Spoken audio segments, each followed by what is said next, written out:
আরে ভাইয়া, আমি তো জানি বাস্তবতা। কি বলেছি? কেবল 3 বছর পরে আসলাম, আমি আবার নেড়া একবারই বেলতলা যাই না। আমার আর যাওয়া লাগবে না তা না, আমার জীবনই ওইটার উপরে। আমরা কোরআনে কারিমের তাফসীরুল কোরআন মাহফিল যেহেতু লিখেছেন, হক আদায় করে কথা বলবো ইনশাআল্লাহ। কারণ যে জবান কোরআনে কারিম প্রচার করে, ওই জবান পৃথিবীর কাউকে দেখে ডরায় না। আমরা খুব খেয়াল করে কথা শুনি, কারণ প্রচন্ড গরম তো। আর আমার কণ্ঠের যে অবস্থা, রংপুর বিভাগে কিছুদিন ছিলাম, লালমনিরহাট, কুড়িগ্রাম, রংপুরে। ওই এলাকার লোকজন একটু গরিব তো, ওরা ফ্যান দেয়।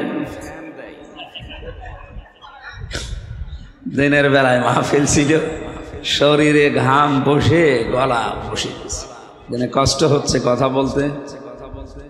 এই আপনারা একটু পিছিয়ে বসেন, কয়েকজন একটু পিছিয়ে বসেন, খালি বারবার ডিস্টার্ব করে। আপনি এত লম্বা মানুষ তো, সমস্যা এই জায়গায়।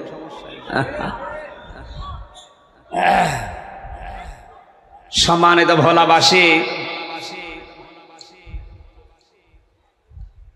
ওদের সাথে বন্ধুত্ব করা যাবে না একেবারে তা না। যতক্ষণ পর্যন্ত ওরা একে অপরের বন্ধু হিসাবে কাজ করবে, ততক্ষণ ওদের সাথে বন্ধুত্ব করা যাবে না। আল্লাহর ঘোষণা ছিল এইটা। আজ আমরা বাস্তবে তো এইটাই দেখছি। কাশ্মীরকে যেভাবে অত্যাচার, জুলুম, নির্যাতন আর হত্যা করা হয়েছে, এই জায়গায় যদি আমেরিকা কথা বলতো, তাহলে আমরা একটু কিছু না হলেও কিছু মানতে পারতাম। এই জায়গায় ইসরায়েলের বিপক্ষে কোনো অবস্থান তাদের নেই। আবার এয়ারবেস তৈরি করছে মায়ানমারের এইদিকে, বাংলাদেশের সীমানার শেষে। প্রধানমন্ত্রীর শেষ কথা ছিল এইটা যে এয়ারবেস তৈরি করে আপনি কাকে হামলা করবেন। তার মানে ভেতরে অনেক কিছু লুকিয়ে আছে, যদিও সব কথা উনি বলতে পারেন না। 57টা মুসলমান রাষ্ট্রের এখন সবচাইতে বড় ইবাদত হবে বাংলাদেশের এই ভূখণ্ডকে স্বাধীন যেভাবে আছে, এটা যেন অখণ্ডতা ঠিক রেখে এর সামঞ্জস্য, ভারসাম্য, এটা যেন ঠিক থাকে, যেন টুকরা টুকরা হয়ে না যায়। কারণ ওদের চামড়া সাদা তো, ওরা সব করতে পারে। আমি ভেতরে নাই নামলাম। এই জন্য সাবধান হওয়া লাগবে আমাদের, এখনই সতর্ক হওয়া লাগবে। প্রধানমন্ত্রী আশঙ্কা যদি সত্যি বাস্তবে রূপ নেয়, তাহলে স্বাধীনভাবে কথা বলার মতো যোগ্যতা আমরা অনেকে হারিয়ে ফেলব। পরাধীন থাকলে কি হয় আপনি আজকে ইন্টারনেটে দেখতে পাচ্ছেন না? সবচাইতে বড় নিয়ামত আমরা স্বাধীন। একটা পতাকা পেয়েছি, মানচিত্র পেয়েছি। এখন সবচাইতে বড় বিষয় কোরআনে কারিমকে এই দেশের সংবিধান হিসাবে আমরা যেন পাই। কারণ 53 বছর আমরা দেখলাম বিভিন্ন আইন দিয়ে দেশটা চলেছে, কাঙ্ক্ষিত মানের শান্তি আমরা এখনো দেখতে পাইনি, আর পাওয়া সম্ভব না। কোরআন দিয়ে দেশ চললে কেমন দেখা যায়, এটা দেখতে বাকি আছে। এটা দেখেছেন আপনি? দেখেননি, এটা দেখতে এখনো বাকি আছে। সুতরাং কে কোন দল করেন, কোন মতে আছেন আমি জানি না। যে হাদিস পড়লাম, হাদিসের দ্বিতীয় পয়েন্টে এইটাই ছিল। আল্লাহর নবী জানিয়েছেন, মান করাল কোরআনা, যে ব্যক্তি কোরআন পড়ে। আমি এই শব্দের ভেতরে 4টা বিষয় পেয়েছি। করা শব্দের ভেতরে শর্ত আছে, কোন বিষয় পড়তে হলে 4টা। কয়টা? 1 নাম্বার, ওই বিষয় শুদ্ধ করে পড়া লাগবে। এখানে পড়ার কথা কি বলেন না কেন? মান করাল কোরআনা, যে ব্যক্তি কোরআন পড়ে। আজকে চেয়ারম্যান সাহেব সহ যত মানুষ এখানে আছি, আমরা দল মত আলাদা থাকতে পারি, কিন্তু কোরআন পড়ি, এ ব্যাপারে আর কোনো পার্থক্য আছে? নবীজি ওই শব্দটাই দিয়েছেন। যদি কেউ কোরআন পড়ে, তার শর্ত মানা লাগবে কয়টা? 1 নম্বরে শুদ্ধ করে পড়বেন, গোলাম মোস্তফা সাহেবের মতো। যদিও ওনার মতো আপনারা পারবেন না, তারপরও চেষ্টা চালানো লাগবে শুদ্ধ করে পড়া। এটা নফল না ফরজ? 2 নম্বর, এটাকে বোঝার চেষ্টা চালাতে হবে। এই সিস্টেমগুলো আজ বাংলাদেশে আরো দিন যত যাবে বাড়াতে হবে। কি করে কোরআন বোঝা যায়, এই প্রতিষ্ঠান আরো বাড়ানো দরকার। প্রধানমন্ত্রী শেখ হাসিনাকে ধন্যবাদ জানাচ্ছি। 560টার উপরে যে মসজিদ বানিয়েছে, অন্তত এখানে আর যাই হোক সেজদা তো দেবে কিছু না কিছু। যদি 560টা মন্দির বানাতো শিরিক হইতো। এক কথা বলে না কেন? অনেকে দল করেন না, ঠিক আছে, কিন্তু কাজটা তো ভালো, এই কাজেরও সাপোর্ট দিচ্ছেন না। সুতরাং 560টা মসজিদ বানিয়ে এই যে 7-8টা পয়েন্ট লেখা আছে প্রতিটি মসজিদের সামনে, দেখবে কিছু কিছু কাজগুলো এই মসজিদ কেন্দ্রিক হওয়ার দাবি জানিয়েছে, এগুলো যেন বাস্তবায়ন হয়। কোরআনে কারিম শিক্ষার ব্যবস্থা করা লাগবে এই মসজিদ ভিত্তিক। এই জায়গা থেকে বঙ্গবন্ধু শেখ মুজিবুর রহমান ইসলামিক ফাউন্ডেশনের মাধ্যমে যেটা করেছিলেন, আজ হাজার লক্ষ ছেলে মেয়েরা ইসলামিক ফাউন্ডেশনের মাধ্যমে কোরআন এবং হাদিসের কিছু কিছু জিনিস শিখতে পারছে। এটা আরো ব্যাপক করা দরকার। কোরআনে কারিম শুধু পড়া না, শুদ্ধ করে বোঝার পরিবেশ আরো সহজলভ্য করা দরকার। এ বিষয়ে আমরা একমত আছি না? 3 নম্বরে শুধু বুঝলেই হবে না, এটাকে আপনি যতটুকু বুঝেছেন অতটুকু জেনে নিজের প্র্যাকটিক্যাল লাইফে মানবেন। আল্লাহ রাব্বুল আলামিন জানিয়েছেন, ওয়ালা ইয়াহুদ্দু আলা তুআমিল মিসকিন, হে নবী এতিম মিসকিনদেরকে আপনি খাবার যারা দেয় না, খাবার দিতে উৎসাহ দেয় না, আমি আল্লাহ বলছি এরা কিয়ামত বিশ্বাস করে না। এখন আপনি আয়াতটা আমল করবেন কি করে? মনে করেন কারি গোলাম মোস্তফা সাহেব কোরআন পড়ছে, আয়াত একেবারে মনের মাধুরী দিয়ে সুর দিয়ে শুদ্ধভাবে, হঠাৎ একটা ফকির এসে এতিম অসহায় মিসকিন এসে বলছে আমি আজ সারাদিনের না খাওয়া, কিছু আমারে দেন। ওনার এই মুহূর্তে কোরআনের আমল হবে ওই আয়াতের এইটা, যদি সমর্থ থাকে কোরআন পড়া বন্ধ করে তার খাবারের ব্যবস্থা করা।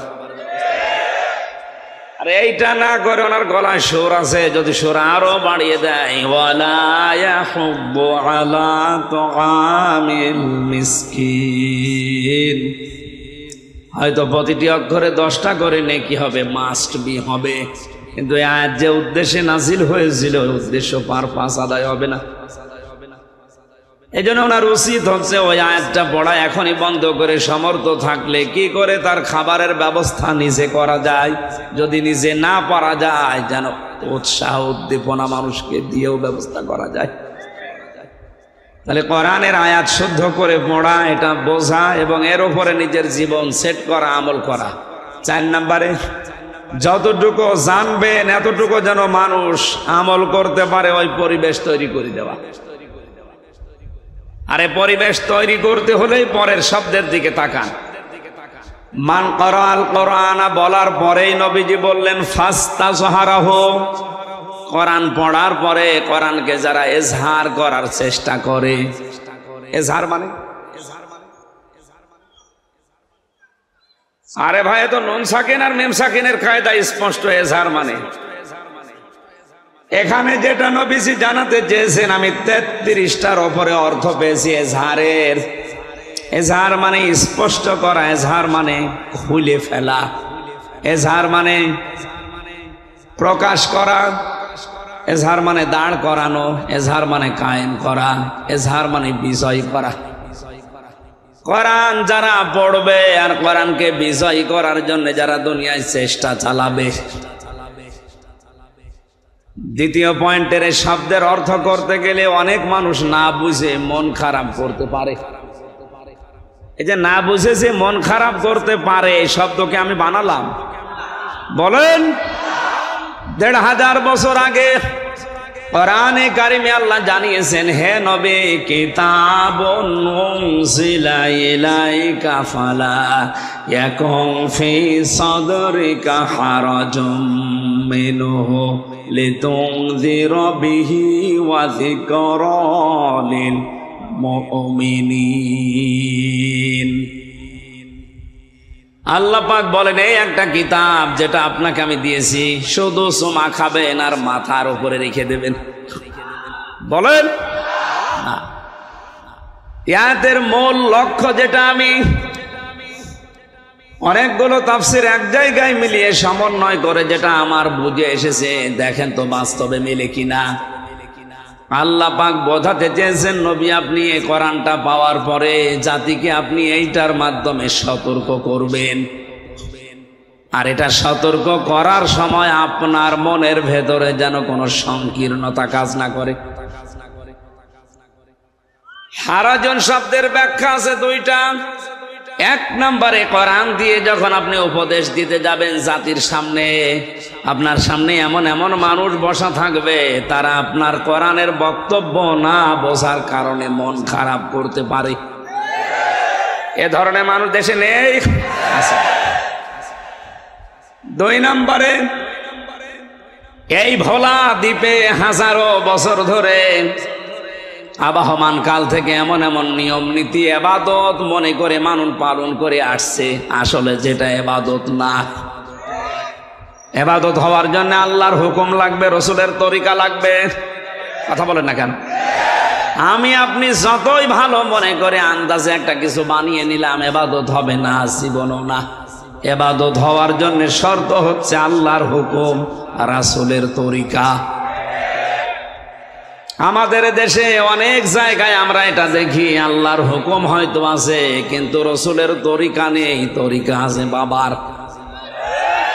জিকির একটা ইবাদত, আল্লাহর হুকুম আছে না নেই? উযকুরুল্লাহ, তোমরা আল্লাহর জিকির করো। এই শব্দটাকে সামনে রেখে কি কারণে, কিভাবে, কোন পদ্ধতিতে, কখন জিকির করবেন, এটা নিয়ম নীতি, সময়, এ পদ্ধতি জানিয়েছে রাসূলুল্লাহ। কথা বলেন না কেন? রাসূলুল্লাহর এই পদ্ধতি বাদ দিয়ে অনেকেই নিজের দরবার কেন্দ্রিক, বাবা কেন্দ্রিক পদ্ধতি আবিষ্কার করেছে। নবীজি আপনি যখন এটা বলতে যাবেন কোরআন দিয়ে, তখন দেখবেন ওই জামানায় কিছু মানুষ দেখবে না, আমার বাবা, আমার দাদা, আমার পরদাদা করেছে এইভাবে, এ মুহাম্মদ নতুন করে কি বলে, তখন আপনার এই কথা মানতে চাবে না। শুধু মানতে চাবে না তা না, ওয়াইদা তুতলা আলাইহিম আয়াতুনা বাজ্জিনাতিন তা'রিফু ফি ওয়ুজুহিল্লাযীনা কাফারুল মুনকার। আয়াতের ভেতরে দুইটা বিষয় আছে। কারি গোলাম মোস্তফা আর আমির হামজা, দুইটা বিষয় আয়াতের ভেতরে আমি বলছি। এক নম্বরে আয়াতুনা, তুতলা আলাইহিম আয়াতুনা, যখন তেলাওয়াত করবে আপনাদের সামনে আল্লাহর কোরআন, এ পর্যন্ত উনি যেহেতু তেলাওয়াত করেন সংসদে পর্যন্ত, আন্তর্জাতিক বিভিন্ন অঙ্গনে সুরের ঝংকার তুলে কোরআনে কারিম তেলাওয়াত করে মুগ্ধ করেন। আয়াতের প্রথম অংশ পর্যন্ত যদি উনি এখনো এখানে বসে বসে পড়ে, ওয়াইদা তুতলা আলাইহিম আয়াতুনা, এ পর্যন্ত। এখানে যত মানুষ আছে দল মত নির্বিশেষে, আমার মনে হয় ওনার যুবক বেলার যে কণ্ঠ ছিল, এখন পান খেয়ে কণ্ঠ নষ্ট করে ফেলেছি। যুবক বয়সের ওই কণ্ঠ দিয়ে যদি এখানে ভালো মাইক দিয়ে, সাউন্ড সিস্টেম দিয়ে পড়ে, সবাই গভীর মনোযোগ দিয়ে অনেকে বুঝতে পারলে কাঁদবে।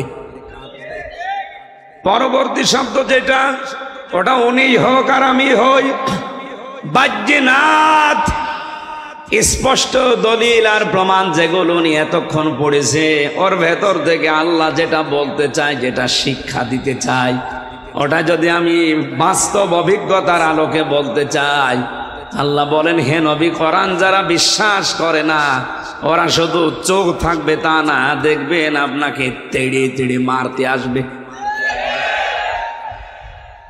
আয়াতের বাস্তবতা দেখেন তো।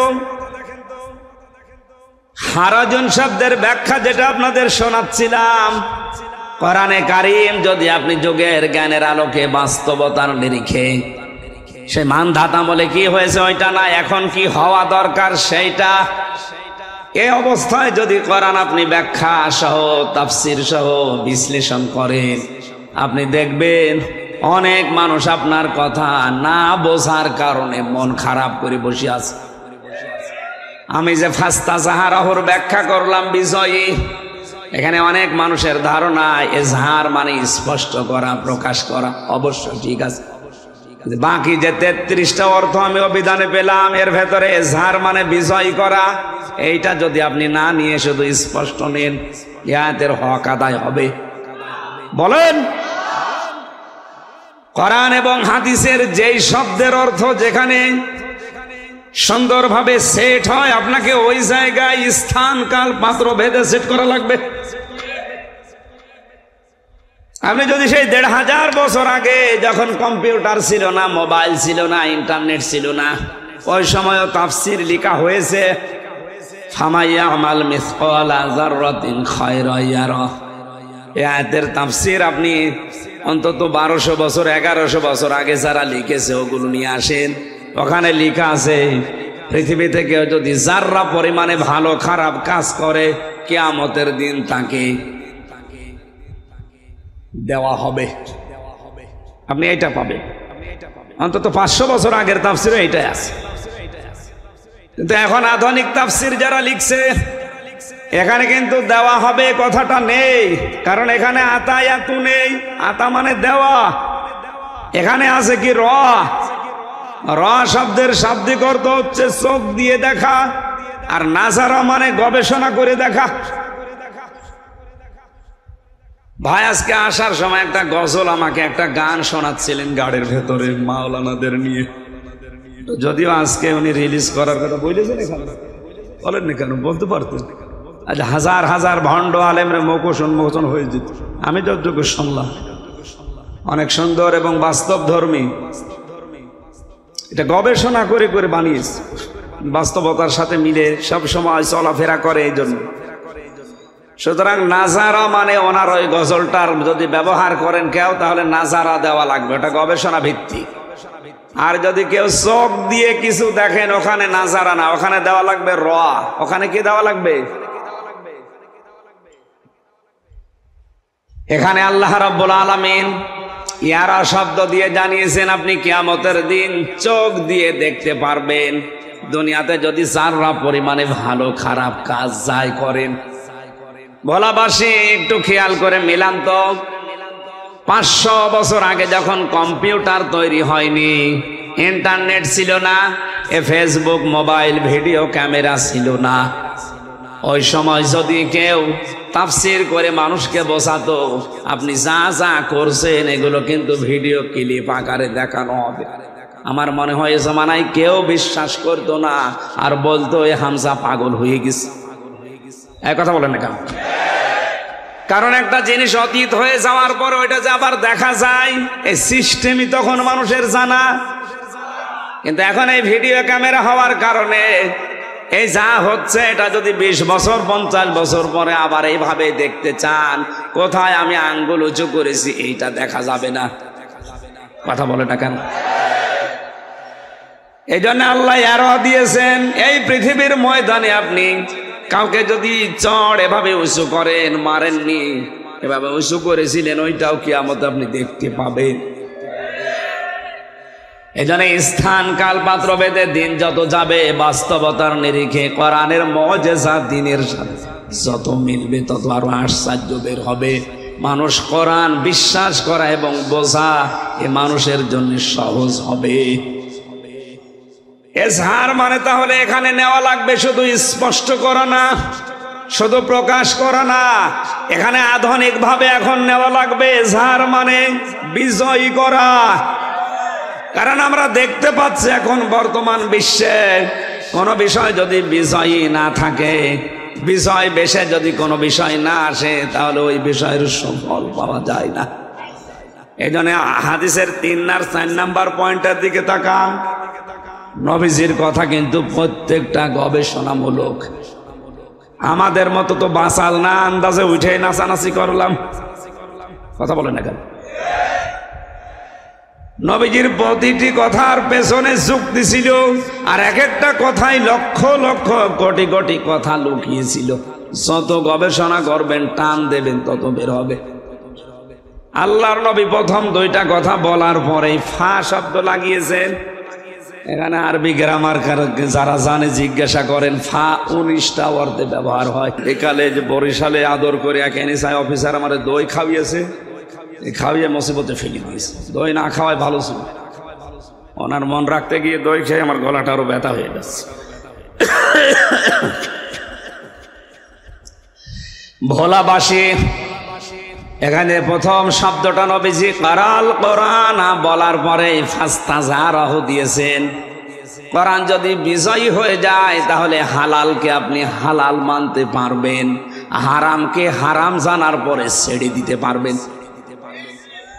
এই জন্য যে সমাজে কোরআন বিজয়ী থাকে ওখানে হালালকে হালাল মানা সহজ, হারামকে হারাম জানার পরে ছেড়ে দেওয়া সহজ। কোরআন যদি বিজয়ী না থাকে হালালকে হালাল জানার পর আপনি মানতে পারবেন না।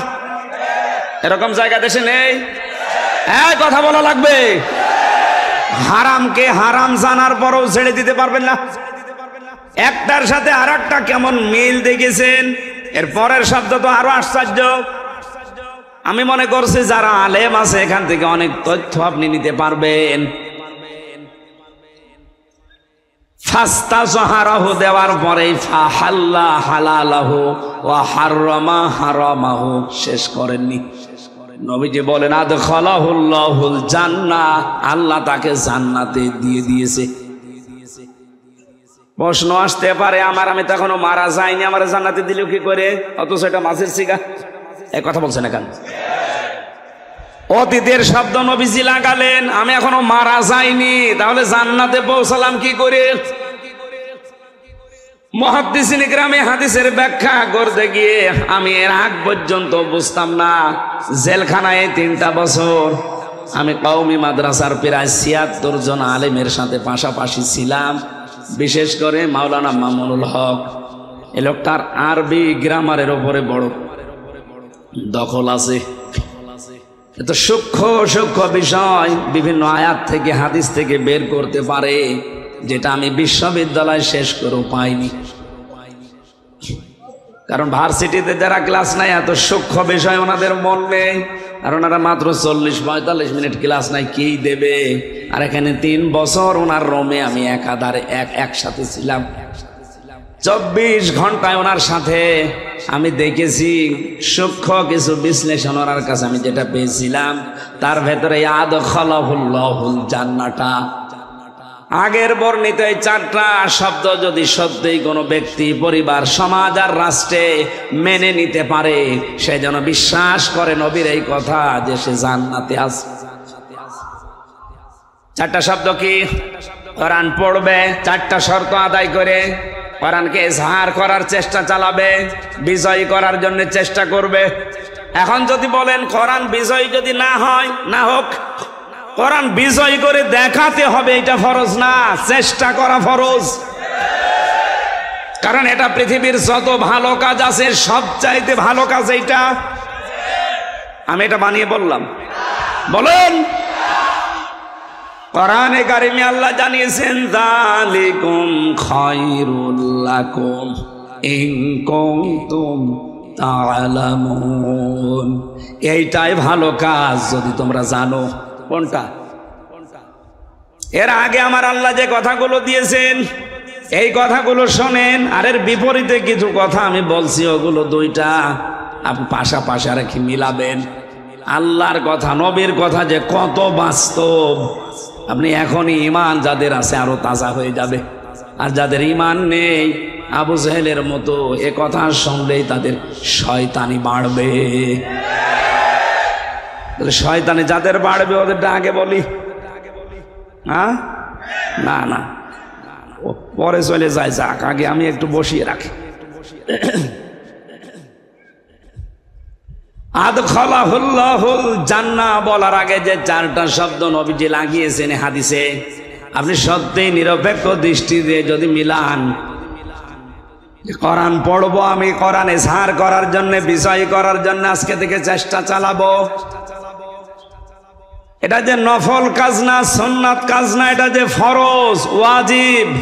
পৃথিবীতে যত ভালো ভালো কাজ আছে সব চাইতে ভালো কাজ আল্লাহ খায়রুল লাকুম দিয়েছেন। এইটাই ভালো কাজ বলার আগে আমার আল্লাহ জানিয়ে দিলেন, তো উমিনুনা বিল্লাহি ওয়া রাসূলিহি ওয়া তুজাহিদুনা ফি সাবিলিল্লাহ বিআমওয়ালিকুম ওয়া আনফুসিকুম যালিকুম খায়রুল লাকুম। আল্লাহ বলেন, আল্লাহর উপরে যাদের বিশ্বাস আছে আর রাসূলের উপরে বিশ্বাস আছে, এই দুইটাকে সামনে রেখে জান আর মাল দিয়ে আল্লাহর এই জমিনে আল্লাহর বিধানকে কায়েম করার জন্য, বিজয়ী করার জন্য যারা চেষ্টা চালাবে, এটা যে ভালো কাজ আমি কি বানাচ্ছি? এই বলুন, এই আয়াতের মর্মবাণী, মর্ম অর্থ, এর আসল বিষয় উপলব্ধি করার ক্ষমতা হয়তো এখন বাংলাদেশে আমাদের হচ্ছে না।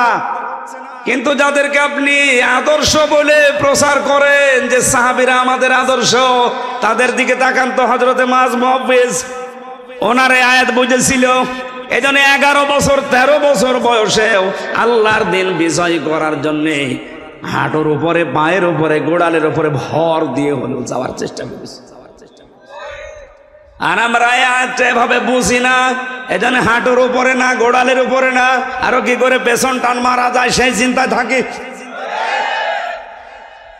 আল্লাহর কসম, ভোলাবাসী, কোরআন যদি বাংলাদেশে বিজয় থাকে আর আপনি যদি হালালকে হালাল মানতে পারেন, হারামকে হারাম জানার পরে ছেড়ে দিতে পারেন, আপনি দেখবেন এ দুনিয়াটা, আমাদের বাংলাদেশটা, 228টা রাষ্ট্রের ভেতরে একটা মিনি জান্নাত হয়ে গেছে। আর এইটাই দেখতে বাকি আছে আমাদের এই 53 বছরে। এই কথা বলেন না কেন? এই জন্য কোরআনকে শুধু পড়া না, এটা এজহার করার জন্য চেষ্টা চালাতে হবে। আর এটা নফল না ফরজ? নামাজ পড়া যেমন ফরজ, রোজা রাখা যেমন ফরজ, কোরআনে কারিমকে এই দেশে বিজয়ী করার চেষ্টা করা ওই রকম ফরজ। এটা আজ অনেকে রাজনীতি মনে করে, দুনিয়ার কাজ মনে করে পেছন ফিরে, মুখ ফিরিয়ে থাকে। ও মনে করে যে আমি কিছু জানি না। আপনি অন্ধ আচরণ করছেন। আপনার এই আচরণ, আপনার এই মনের কথা কে জানে বলেন তো? বলেন। ভোলাবাসী একটু খেয়াল করেন তো এই শব্দটা নিয়ে। বিশ্বনবী মুহাম্মদ রাসূলুল্লাহ সাল্লাল্লাহু আলাইহি সাল্লামকে আল্লাহ যদি একা বলতেন, কসম করান আমার সামনে আমি কোনোদিনই আয়াতটা আপনার সামনে পড়তাম না। শারআ লাকুম মিনাদ-দ্বীন, এই আয়াতটা 13 নম্বর আয়াত সূরা শূরার। 4 জন বড় বড় নবীর নাম আল্লাহ উল্লেখ করেছেন আয়াতে। এরপরও বিশ্ব নবীকে আল্লাহ পাক জানিয়ে দিয়েছে, নবী আপনাকে আমি এ বিষয়ে ওহী করলাম যে আমার দ্বীন কায়েম করেন, আর এ বিষয়ে কোনো মত পার্থক্য চলবে না।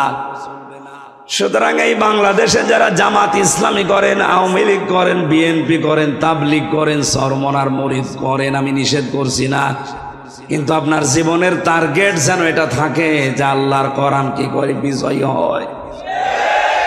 এটা যদি আপনার মনের ভেতরে আকাঙ্ক্ষা না থাকে, আপনি জামাত ইসলাম করলেও মুনাফিক হয়ে মরবেন, চরমনায় পীরের মুরিদ হলেও মুনাফিক হয়ে মরবেন, আওয়ামী লীগ হলেও মুনাফিক হয়ে মরবেন। আপনাকে তো আমি বাঁচাতে চাই। জীবনের টার্গেট এইটা বানিয়ে নেন, কি করে এটা বিজয় করা যায়, কি করে এটা কায়েম করা যায়। তাহলে আমার হকগুলো আমি বুঝে পাবো, যেটা নিষিদ্ধ ওটা আমাকে ছাড়তে বাধ্য করা হবে। খলিফাতুল মুসলিমিন হযরত ওমর রাদিয়াল্লাহু তাআলা আনহু রাষ্ট্রের দায়িত্ব পালন করে বাড়িতে আসলেন। মনে করেন রাত 9টা 10টার সময় বাড়িতে প্রবেশ করে দেখছেন তার ঘরের বারান্দায় একটা মাসুম বাচ্চার 12 টুকরা লাশ। চিন্তা করলেন আমার দেশে কোরআন চলে, কোরআনের আইন দিয়ে আমার পরিবার থেকে রাষ্ট্র পর্যন্ত সব আমি চালাই, আর আমার দেশে আমার বাড়িতে মাসুম বাচ্চার লাশকে তাও 12 টুকরা করে রেখে গেল রাতের বেলায় কে?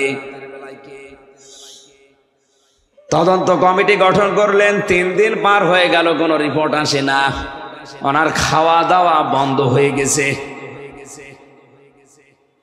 চিন্তা করছে কোনো রিপোর্ট পেলাম না, অথচ আমার এই দেশে একটা ভালো মানুষ, নিরপরাধ, নিষ্কলুষ, বিনা অপরাধে 12 টুকরা হয়ে পড়ে আছে।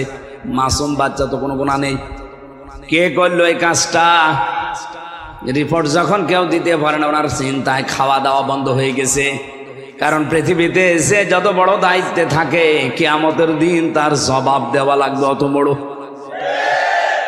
আমি আমার ম্যাডাম তামান্না সুলতানা, আমার 2টা মেয়ে মাওয়া জান্নাত আর ফারিহা জান্নাত, এই 3 জনের ব্যাপারে আমি উকিল, অভিভাবক।